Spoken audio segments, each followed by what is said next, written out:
ASI Faisal but بول رہا ہوں پاکستان ریلوے پولیس کی طرف سے۔ پیٹ کم کرنے کے لیے ڈاکٹر صاحب سے کچھ پوچھیں کہ پیٹ کم کرنے کے لیے کیا کیا جا سکتا ہے، کس طرح اس کو کنٹرول کیا جا سکتا ہے؟ پیٹ کم کرنے کے لیے تو سب سے پہلے اپنا جو کھانے کا شیڈیول ہے اس کو آپ کو ترتیب دینا پڑے گا کہ آپ کا جو کام کرنے کا سٹائل ہے، کام کرنے کا ورک کرنے کا جو سٹائل ہے وہ کس قسم کا ہے، یا بہت زیادہ آپ کو اس میں بھاگ دوڑ کرنی پڑتی ہے یا آرام سے آفس میں بیٹھنے والا کام ہے۔ اسی حساب سے اپنے غذا کو آپ نے ترتیب دینا پڑے گا، کیونکہ موٹا آدمی یا پیٹ اسی وقت نکلتا ہے انسان کا جب اس کی باڈی کی ریکوائرمنٹ کے حساب سے زیادہ وہ کھا رہا ہوتا ہے۔ عمومی طور پہ دیکھا گیا ہے کہ آفیسز وغیرہ میں جو لوگ کام کر رہے ہوتے ہیں یا جو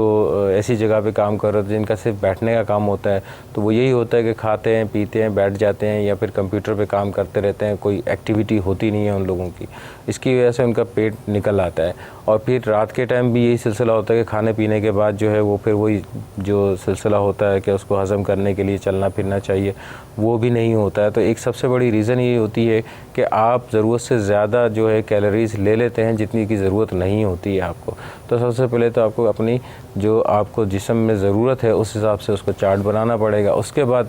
ہلکی پھلکی سی ایکسرسائز جو ہوتی ہے، اسپیشلی پیٹ کے لیے بھی ایکسرسائزز آتی ہیں، وہ آپ کو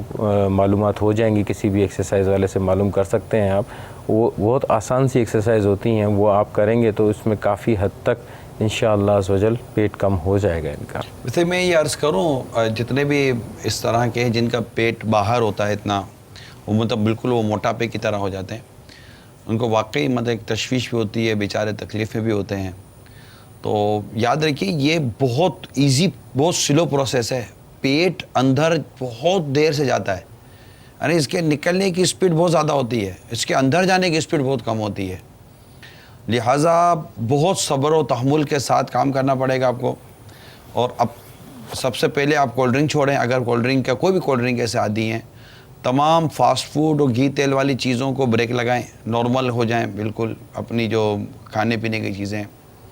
تو اس طرح کر کے پھر پیدل چلنے کی عادت پیدا کریں، تو انشاءاللہ امید ہے کہ جو چربی ہے نا یہ پگھلنا شروع ہو جائے گی، اور یہ فیٹ جو ہے نا یہ ختم ہو کر یہ آپ کی غذا میں شامل ہونا شروع ہو جائے گا۔ ایک اور چیز، چند مختصر سی ایکسرسائز ہیں، جیسے آپ کھڑے ہو جائیں اور کھڑے ہو کر آپ مطلب ہاتھ کو اوپر کر کے گھٹنے بینڈ کیے بغیر یوں جا کر ہاتھ کو کوشش کریں اپنے پاؤں کے انگوٹھے تک لگائیں، پاؤں بینڈ نہیں ہونے چاہیے۔ ابھی چونکہ پیٹ باہر ہوتا ہے یا پریکٹس نہیں ہوتی نا، ابھی آپ کے پاؤں آپ کے گھٹنے تک پہنچیں گے یا تھوڑے نیچے تک مطلب پنڈلی تک پہنچیں گے، آپ کے پاؤں شاید نہیں پہنچیں گے۔ بالکل پریشان نہ ہو، ایزی کریں ایکسرسائز، بہت سافٹ اور بہت ایزی کی جاتی ہے۔ تو اس طرح کی کچھ ایکسرسائزیں ہیں، آپ کسی فزیوتھراپسٹ ہوتے ہیں یا جو ایکسرسائز جانتے ہیں، جو اس کے ماہر ہوتے ہیں، وہ عمر کے مطابق عمر، ویٹ، ایج اور ویٹ یہ دونوں بہت ٹریٹ کرتے ہیں۔ اس کے مطابق انشاءاللہ وہ آپ کو بتائیں گے کہ آپ کے لیے کون سی ایکسرسائز جو ہے نا وہ زیادہ مفید ہے، کہ ایسا نہ ہو کہ آپ مطلب کہ کوئی اوور ایکسرسائز کرنے بیٹھیں اور کوئی خدا نہ خواستہ چک پک آ جائے اور کوئی لینے کے دینے پڑ جائیں۔